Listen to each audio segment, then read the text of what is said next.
Hi friends, நேற்று weight loss challenge டே 10. நேற்று தேர்ஸ்டேங்கிறதுனால நான் சாய்பாபாவுக்கு விரதம் தான் இருக்கேன். பசங்களுக்கு சளின்னு சொல்லியிருந்தேன் இல்லையா, அதனால தூதுவளை ரசம் தான் ரெடி பண்ணிகிட்ருக்கேன். தூதுவளை நான் தொட்டிலேயே வளர்த்திட்ருக்கேன். இது போல் சளி அந்த மாதிரி இருக்கும்போது அதுலேயே நான் ரசம் செஞ்சு கொடுத்துருவேன். இந்த தூதுவளை ரசம் செய்கிறதுக்கு மிக்ஸி ஜாரில் கொஞ்சமாக வரமல்லி, ஜீரகம், குருமிளகு இதை நல்லா அரைச்சி எடுத்துகிட்டு வந்துட்டு, ஒரு பச்சை மிளகா, கொஞ்சமாக பூண்டு, கொஞ்சம் தூதுவளை இலை எல்லாத்தையும் நல்லா அரைச்சி எடுத்து வச்சுக்கலாம். கடாயில் கொஞ்சமாக எண்ணெய் ஊற்றி கொஞ்சமாக கடுகு, ஜீரகம், கருவேப்பிலையும் போட்டு தாளிப்பு போட்டுட்டு அரைச்சி வச்சுருந்த ரசப்பொடியை தான் உள்ளே போட்டு நல்லாவே தாளிச்சு விட்டுறணும். தக்காளியுமே நான் மிக்ஸி ஜார்லேயே தான் அரைச்சி எடுத்துக்குவேன். ஆனால் தக்காளியை கையிலேயே நல்லா கசக்கி விடும்போது நல்லா புளிப்பாக இருக்கும். காலையில் அவசர அவசரமாக செய்கிறதுனால அது போல் ரொம்ப டைம் எடுத்து செய்ய முடியாது. அதனால் சீக்கிரமாக என்ன செய்ய முடியுமோ அதுதான் நான் செய்வேன். இப்போது ரசத்துக்கு தேவையான அளவுக்கு மஞ்சள், உப்பு, பெருங்காயத்தூள், தண்ணி இதெல்லாம் சேர்த்து நல்லா கலந்துட்டுட்டு ஒரு கொதி விடணும். சின்ன எலுமிச்சை சைஸ் புளி நான் ஊற வச்சுருக்கிறேன்.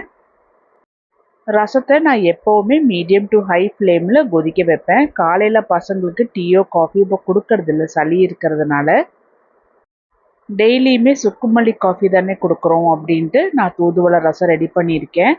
கடைசியாக புளியுமே கொஞ்சம் நல்லா கரைச்சி ஊற்றிட்டு நல்லா கலந்துட்டுட்டு உப்பு எல்லாமே இருக்குதான்னு டெஸ்ட் பண்ணிவிட்டு மூடி வச்சிடலாம்.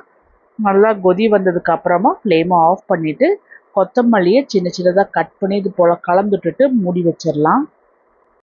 ஒரு 5 நிமிஷம் கழித்து கொஞ்சமாக மேலே அப்படியே வடிகட்டி டம்ளரில் குடிக்க கொடுத்துடணும். நான் விரதங்கிறதுனால காலையிலைக்கு சர்க்கரை போடாமல் டீ தான் எடுத்துக்கிட்டேன். ஹஸ்பண்டுக்கு அதே டீயில் சர்க்கரை போட்டு கொடுத்துட்டேன். வெங்காயம் நிறையா இருக்கிறதுனால லேட்டும் ஆயிடுச்சு. என்னால் சின்ன சின்னதாக கட் பண்ணிகிட்டு இருக்க முடியாது. அதனால் பிரீத்தி ஜோடியாக்லேயே நான் நீட்டமாக நல்லா மெல்லிஸாக கட் பண்ணி எடுத்துக்கிட்டேன். நேற்று எனக்கு கடைசி வியாழக்கிழமை, அதாவது 9வது வியாழக்கிழமை.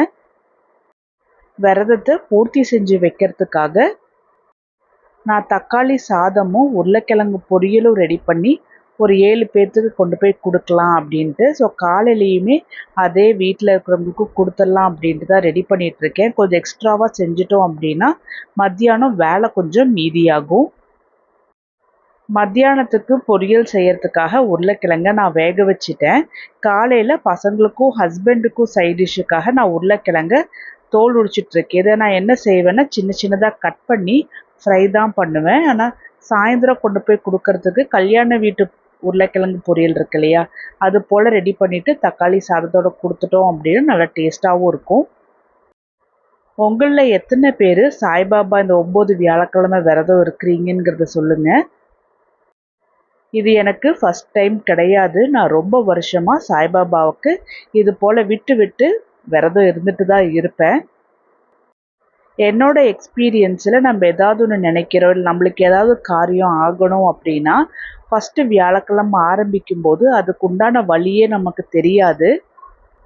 அது எப்படி நடக்க போகுது அப்படின்னு சொல்லிட்டு ஒரே டவுட்ஃபுல்லாக இருக்கிறது போல தான் இருக்கும். ஆனால் நமக்கு உண்டானதை வேண்டிக்கிட்டு நம்ம பாட்டுக்கு விரதத்தை ஸ்டார்ட் பண்ணிட வேண்டியது தான். 7வது இல்லாட்டினா 8வது வியாழக்கிழமை இது நம்மளோட பீரியட்ஸை கணக்கில் எடுத்துக்கக்கூடாது. அந்த டைம்லலாம் நம்ம விரதம் இருக்க மாட்டோம்.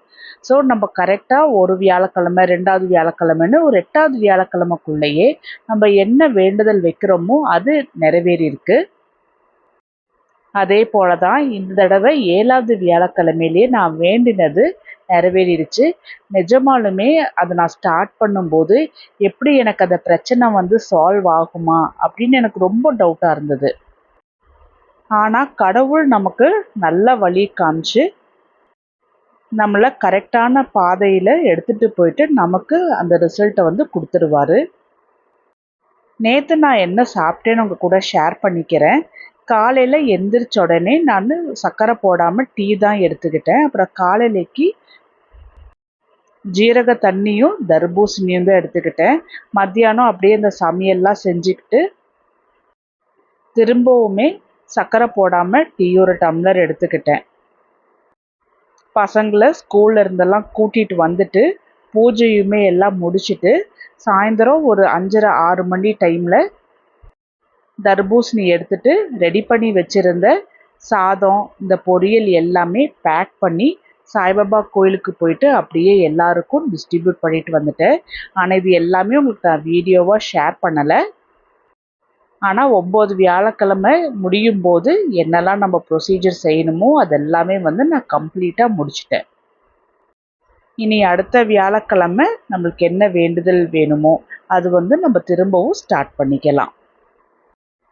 உங்களில் எத்தனை பேர்த்துக்கு இது போல் எக்ஸ்பீரியன்ஸ் இருக்குது, இல்லை நீங்கள் விரதமே இருந்தது இல்லையா அப்படிங்கிறதும் சொல்லுங்கள்.